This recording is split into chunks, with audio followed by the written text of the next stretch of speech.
Welcome to the Blending In podcast, where we chat with innovative educators who are integrating EdTech. I'm your host, Ashley Zarlu, and I'm so glad you're listening in today. As teachers, we don't often get the chance to see into the classrooms of our colleagues, but by listening today, you'll get an auditory peek into the classroom of Samia Muhareb, who is a social studies teacher from Rancho Viejo Middle School. Welcome, Samia. Hi, Ashley. Hi. Thanks for coming on today with me. I really appreciate you. Of course, anything. So actually, I was thinking about how we met, like when the first time was we met, and I have had so many interactions with you. I cannot remember like when was our first interaction. Do you remember when we first met? I know there was a time when you were the instructional coach at Diamond Valley, right? And Uh-huh. I don't remember why I was at Diamond Valley, but I think we were like introduced then with instructional coaches, but like really got to know each other was when the district came out with like the tech leads at each Yeah. school. And I think you had just gotten hired as the tech TOSA, Tosa. right?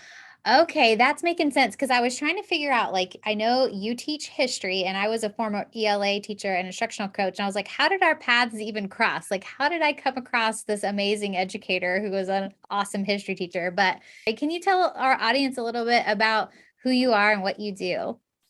Yeah, so I am a middle school teacher. I've known that I always wanted to teach history. Like I've always loved history and I knew I wanted to teach it. Growing up, history, I just felt like really got like a bad rap. And it was not a class that students like enjoyed, but like to me, it was one of like the most important subjects that a student can learn. So I wanted to be that teacher to show students that history is not just about like a bunch of dead people and dates, but like a relevant topic that to me, I might be a little bit biased, but like one of the most important topics that our students can learn today. Yeah. So, throughout my teaching career, I've added more and more technology to make history come alive for students. And because of that technology, I can blend in not just our curriculum from the textbook, but enhance my teaching and then getting students to love learning. So, a couple of examples that we've done this year, like in sixth grade, we've gone on like virtual field trips to like the Lascaux caves in France, where we got to see some cave paintings. And then So cool. in eighth grade, I was able to host like a virtual field trip. We had someone from the Jefferson home from Monticello that got onto a Google Meet and gave us a field trip of Jefferson's home. And we talked about the contradictions with Thomas Jefferson and the Declaration of Independence, and how his home was built by slaves. Wow. Not only were we able to like read the Constitution, but we were able to have a Google Meet with a judge actually from the Riverside County that conducted like a virtual mock trial. So like it really shows how endless those possibilities are. Wow. I mean, that is so cool. Like to be able to just explore those topics on such a deeper level just through something as simple as a virtual field trip and that judge situation. Oh my gosh, how did your students like react to that? Like did they enjoy the experience? What was their thoughts on that? Oh yeah, no. So I found out about it because one of somebody posted something on Facebook about it. Like, oh, there's this new program called like Judges in the Classroom. Like, you can sign up and a judge will come to your school. Or if you can't have it like in person, because this was like around COVID, then they can do it like virtually. So I just like filled out an application. It was super easy. And the judge can only come in for like an hour at a time. So they weren't able to stay the whole time. But because it was virtual and it wasn't a Google Meet, I was able to like sign up students. So it wasn't just like one period that happened to be that hour, but I was able to like talk to other teachers and be like, hey, like students really want to sign up and come and see this judge. Like, is it okay? And because it was on Google Meet, we were able to fit at least 50 students in that Google Meet and Oh, do that wow. trial with the judge. So there were rules. Like kids wanted to do it because like they wanted to be lawyers, they wanted to talk to a judge and ask questions, they wanted to argue, so we had to go over rules. Like you can't talk back, like you need to make sure you're following the rules of like the mock trial. But it just really made it like relevant. Like just because we're learning about the judicial branch and we're learning about the Constitution, like it's not just facts that you need to know. So bringing Yeah. that judge in there like they were really good at like connecting what the three branches are, what is the job of the judicial branch, and just kind of made it relevant to them so they can understand that what we're learning is important. I love that. I mean, this makes me think of like the career day opportunities where we like bring in all of these people from different industries and expose them to careers. But now with the use of technology, we can literally connect them through a virtual meeting, just like you and I are doing right now. We're on Zoom, right? Like Yeah. it's so much easier to just connect virtually in some situations. And we have the opportunity to connect kids to people from industries all over. So that's cool that you were able to connect them to a judge to make that come alive for them. Um, Actually wanted to touch on when you actually realized that you wanted to be a history teacher in order to make things be able to come alive for students. I know we had talked about it before, um, being in eighth grade. Like that's pretty early. Like, how did you figure that out? So when I was in eighth grade, like my favorite subject was history. Like I had an amazing eighth grade history teacher, and I just realized that like I just really want to teach this like everyone. I love learning about American history and making the connections with our current events today. So I just felt like it was destiny because being in eighth grade and taking that class going into high school, I took more history classes. I started taking AP classes, like AP US history, AP Euro, AP government, like taking all of that. Then I went to, Cal Poly. I got my bachelor's in history.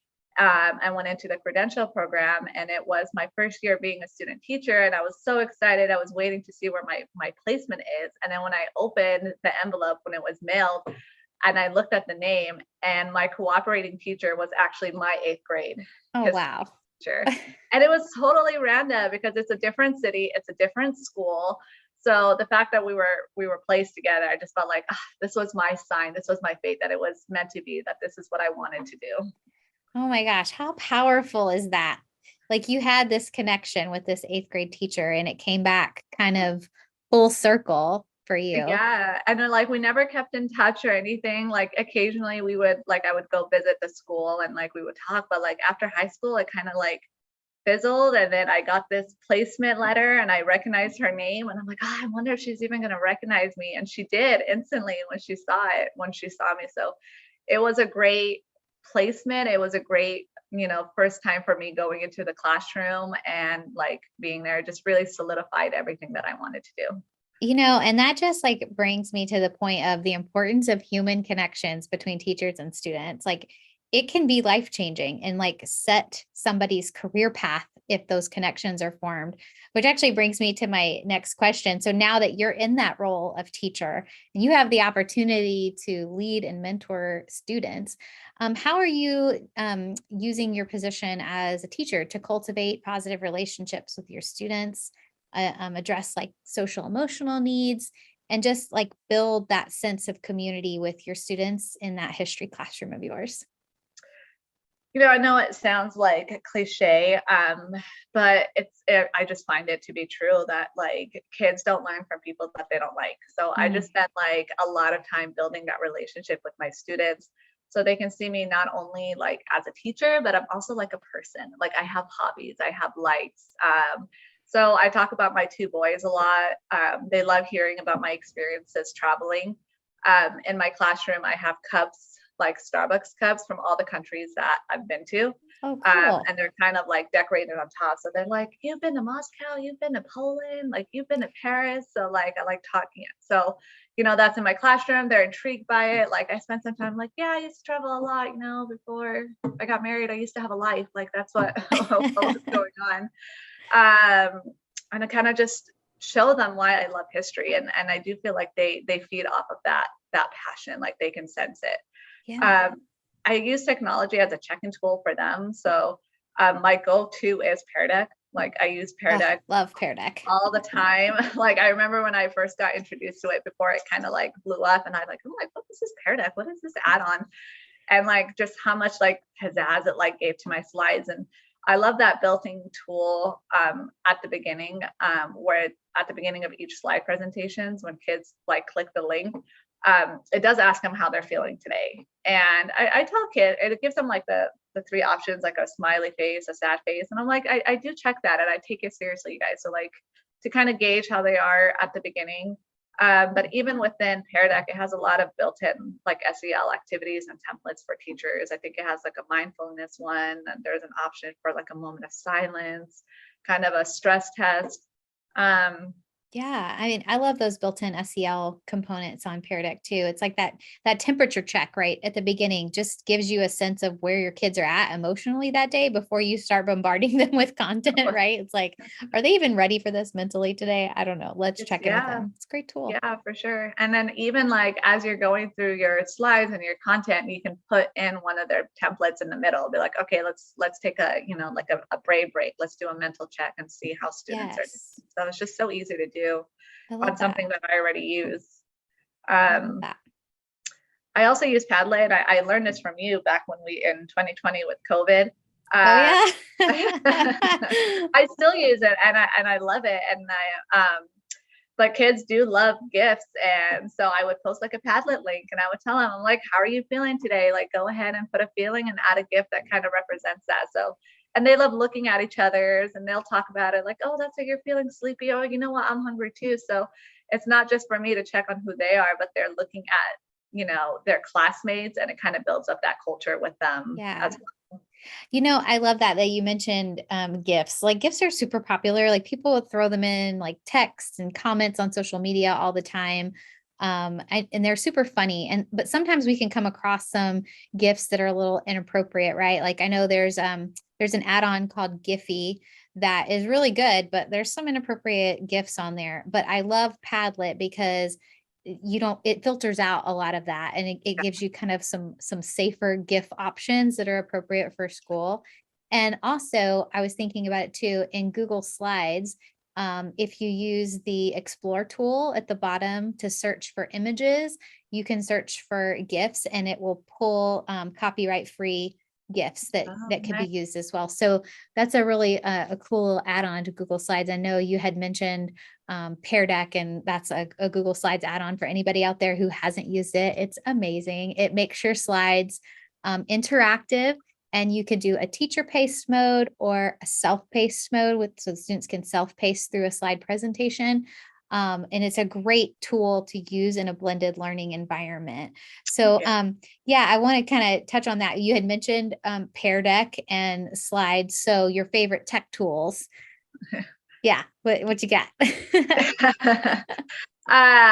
So like just Pear Deck is always like my go-to.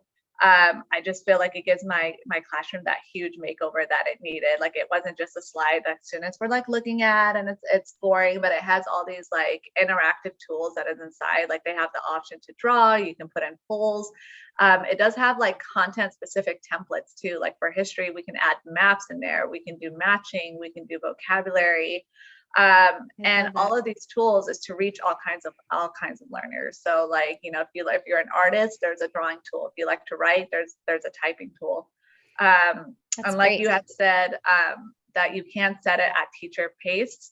So we do it as a whole class. It can be student pace. So after, what I use for it most of the time is once we're done, I change it to student pace. So if they didn't finish, or if they were absent, or they were just having an off day, they can always go back and access it because I put the link on Google Classroom. That's great. And, as far as like coming back to best teaching practices, like Pear Deck is just a great way to check for understanding and see where they're at, where their answers are. You can use it as an exit ticket. And it does allow you to give like real life feedback. You can show student responses. It won't show student names, but you can present like responses and have like a really good discussion, and use those answers and that feedback to kind of drive your instruction. Yeah, it is a great formative tool. I love it. It's so versatile, and like all the different ways that it can be utilized. It is such a powerful tool. So Pear Deck, Google Slides. What other ways are you using Google Slides that you found helpful in the history classroom? Yeah, so like back in the day, I'm like, oh, this is a presentation tool. Like I went from PowerPoint to Google Slides, but like it wasn't until I went to the Google camp in Riverside and Q that I realized that you can do all of this in Google Slides. Like it's such a versatile platform. Like I learned how to create the choose your own adventure like activities. Mm-hmm. So like, because you can link slides, you can put like the presentation, or you can do it as a whole class. and kind of have different activities. The one that I use that I had found was if you were, what was it? If you were in Jamestown, would you survive? So it gives students all these different scenarios of what we've learned in our classroom, and they have to take the content, the history content, and choose their own adventure. So like, which explorer would you pick as your captain? You know, which location would you live at when you were at Jamestown? So you That's can very use cool. the slides to do that. You can create infographics on one pagers. You can create organizers on that. So it's just a cool thing. Like, I don't even use Google Docs anymore or anything. I just go on Google Slides. I hear that a lot. I think it's maybe Casey Bell from Shake Up Learning calls it like the switchblade or something of like the Swiss Army knife. That's what it is. Swiss Army knife of the Google Workspace like suite, like is Google Slides. Like that's our go-to for everything. And I've even seen like elementary use a lot of it for like drag and drop activities Yeah, and matching and things like that you can put into a slide and make it a manipulative sort of activity. I just love that. I do feel like it is user friendly for students more than Mhm. like Google Docs is in terms of like adding text boxes and inserting images and moving them around Yeah. um, on the slide. Yeah. And I mean, just allowing them to use it and create with it is giving them some of those like digital skills experiences that they're going to need for later on in life. So I just love it too. It's one of my favorite tools. So in thinking about all of the tools that are out there and your favorites, and then designing these learning experiences for kids, what's the biggest challenge that you have faced when implementing a blended learning environment in your classroom? So one of the biggest challenges I experienced is really to just find what works for me and my students and kind of get my group. I don't want to try to implement something just for the sake of doing it. Like I really at the beginning struggled to find that structure that fits me in my classroom. So once you find it, like it really does flow effortlessly and it just blends into your classroom and becomes part of your classroom like routine and your structure. So don't use, so I guess I would say like, don't use technology just for the sake of using it, not just because it's something cool, it's something fun, it's new for the students, but to be more intentional in what I'm using and how I'm using it and make sure that it fits the needs of my students and fits my teaching. Yeah, that makes sense. I mean, you don't want to do the whole like square peg round hole thing, right? Like if it's not working for you or your students, like why use it? And if it's not serving a purpose, then what's the point, right? It needs to be intentional. And I totally get that.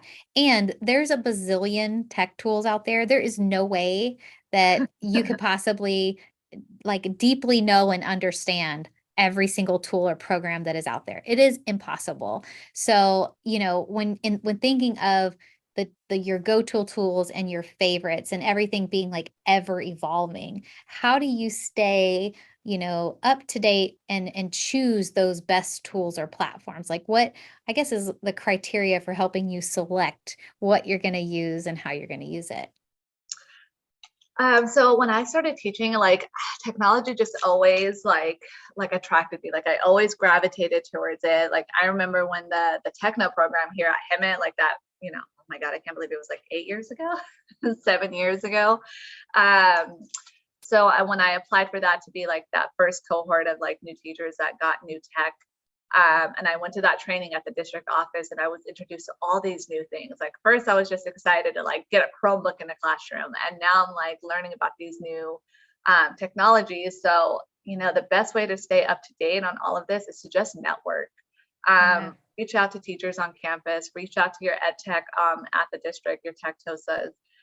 Pay attention to what students are talking about because I'm not ashamed. I would go up there and like I want to follow up. I'm like, what teacher did that? And like want to go Mhm. up there and like talk to them. Because kids talk, they're like, oh, in science class today, like this is what we did. Like it was really cool. I'm like, oh, let me see it. And then I would go and talk to that teacher. Like, can you show me? I Um, love that. yeah, and then I signed up for a lot of like trainings. So like I had mentioned Google Camp. I try to go onto those, the Q conference in Palm Springs. Social media is also like really big too. So Yeah. Yeah, I Twitter. mean, The social media networks, I mean, that's where I get a lot of my stuff is like I'm constantly reading teacher Twitter and teacher TikTok and just the Facebook networking teacher groups. I'm in all those, like, and even Instagram too. I follow certain people and I get so many ideas from social media and things that I want to try. And sometimes my Yeah. list of things that I want to try is way too long. I'm like, okay, I'm not going to have time to get to all those. And you Yeah. mentioned conferences too. So Fall Q is coming up. It's in like Northern California this year. Spring Q is in Palm Springs. I know our local affiliate IAQ is going to be doing Reimagine Ed conference in January. And I think we're going to be going back to in person this year. Wow. That's And great. Google Camp next summer is going to be coming up again, but I think they're reimagining that conference, and I don't think it's going to be Google Camp anymore. But I don't think they've come up yet with a name for it. But yeah, all of those technology conferences, and even conferences that aren't necessarily tech related, but just good teaching conferences like the Avid conference. I Yeah. get great instructional strategies that incorporate technology from conferences like that. And anytime I have an opportunity to attend one of those, I do. So networking and conferences super valuable for your own professional learning, right? Yeah, just to kind of add something in there too, is just how friendly and how nice everyone is. When you go Yeah. to those, like they really are willing to help. They want to help, they believe in teaching and education. So everyone is just like super friendly. So, not to be nervous about like, or being shy about going to these conferences, but everyone is just always so nice and willing to share and help. Yeah, I have found that to be the same, and some of the sort of like tech leaders have been so open to just being a mentor to me, like personally, like they're like, yeah, if you need help, if you want to know about how to go and present at a conference, I can help you with that. If you want to know about this tool, like everybody's always so helpful and just willing to share. And I love that about our educational community is that the value of collaboration and just helping one another. It's a great thing.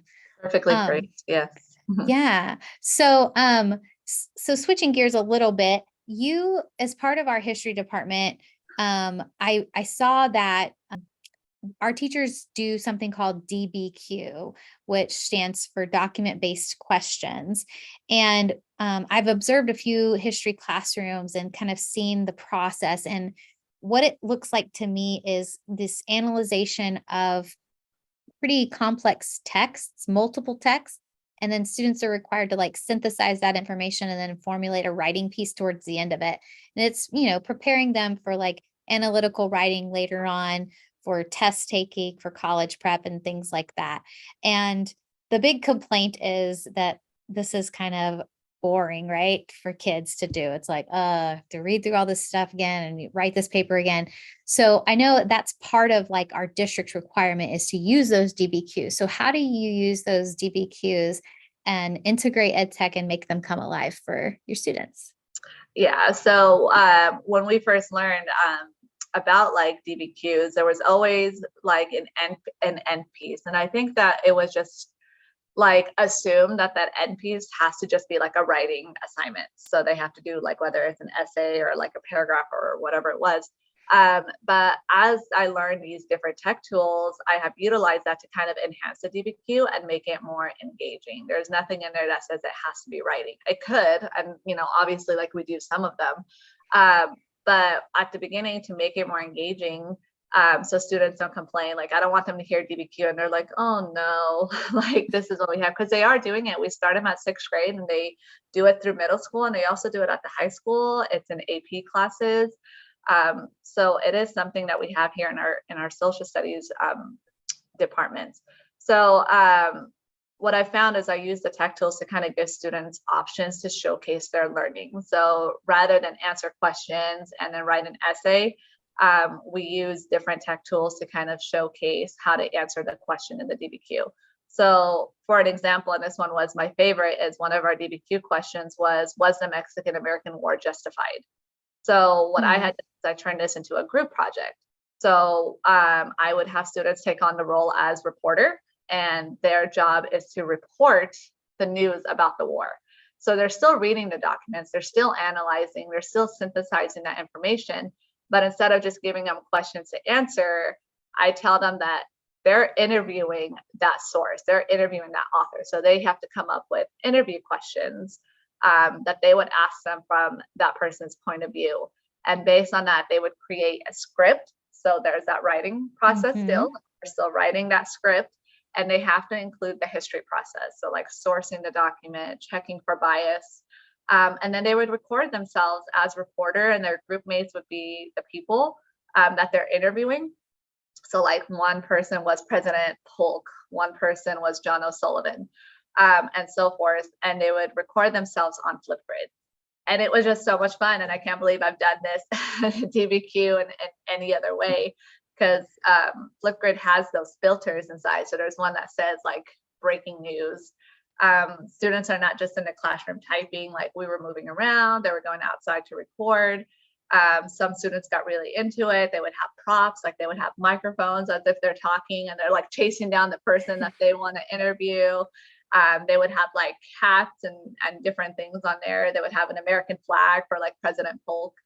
And what impressed me the most with my students, because I've done this for 2 years now this way, is they do have access to Flipgrid at home. So some students actually got their family involved, and it was so funny to see them have their like siblings on the video, or one of them had to interview her mom and pretend that. So it was so much fun. And I always get such good feedback on that. Like, this was really cool. Like, this is, I didn't know DBQs could be fun. So I can't imagine that DBQ any other way now.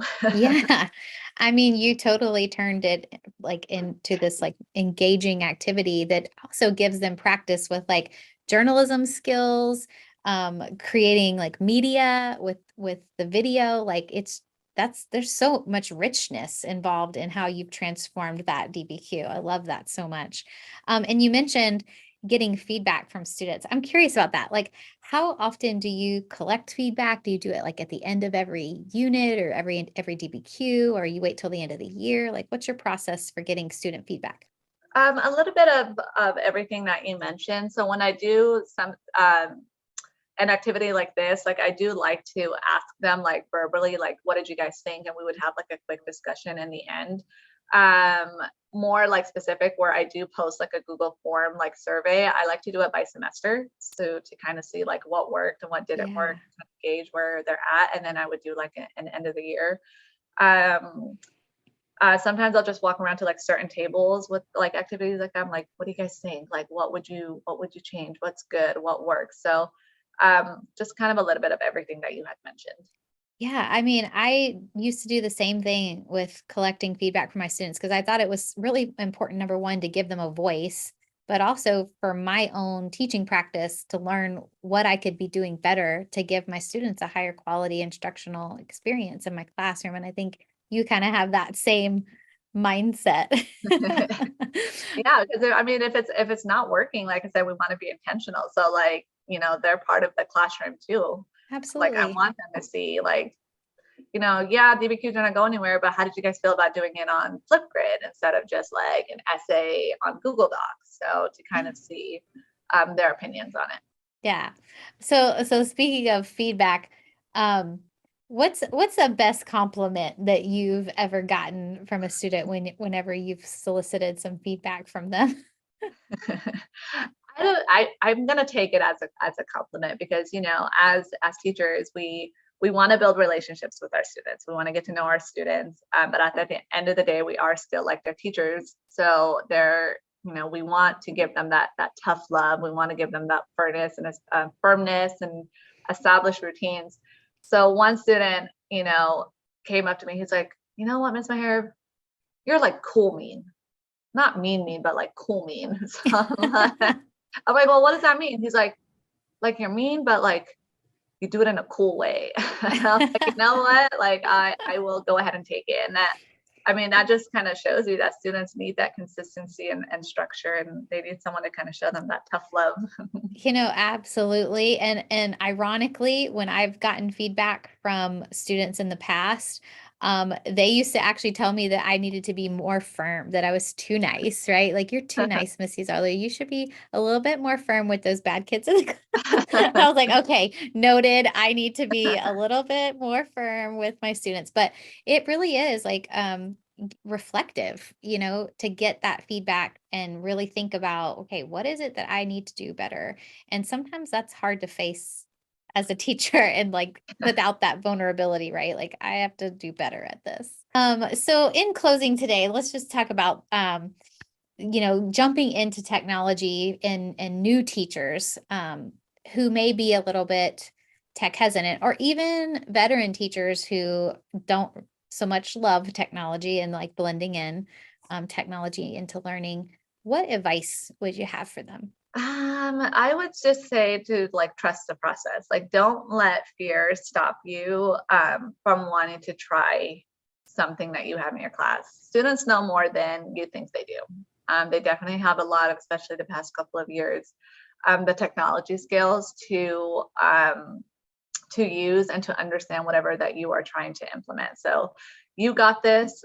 Like I said earlier, make sure to be intentional with the type of platforms and the activities that you want to use. You don't have to do everything all the time. Maybe pick 3 that you really like, that you think would serve the purpose in your classroom, and get really good at it. And then try 3 more and 3 more, and then go from there. I think that's awesome advice. Thank you. And you're right. We do have so much to learn from these kids. Like they know a lot. And I love you said that earlier. Like ask them about what they're learning and what do they know, and let them teach you, because, we're all learners and we can learn from each other. 100%. Yeah. Well, thanks so much for being on the show today with me, Samia. No problem. This was fun. Thanks for inviting me. Thanks for listening to the Blending In podcast. I hope you gleaned some inspiration to blend in EdTech and some top-notch transformational techniques into your instruction. You can find show notes and resources from today's episode on our website, blendinginpodcast.com. If you loved what you heard today, leave a review and hit the subscribe button to get notified when new episodes are dropped. Also, follow us on social media and use hashtag blendinginpodcast to add to the conversation. Until next time, don't hesitate to innovate and integrate.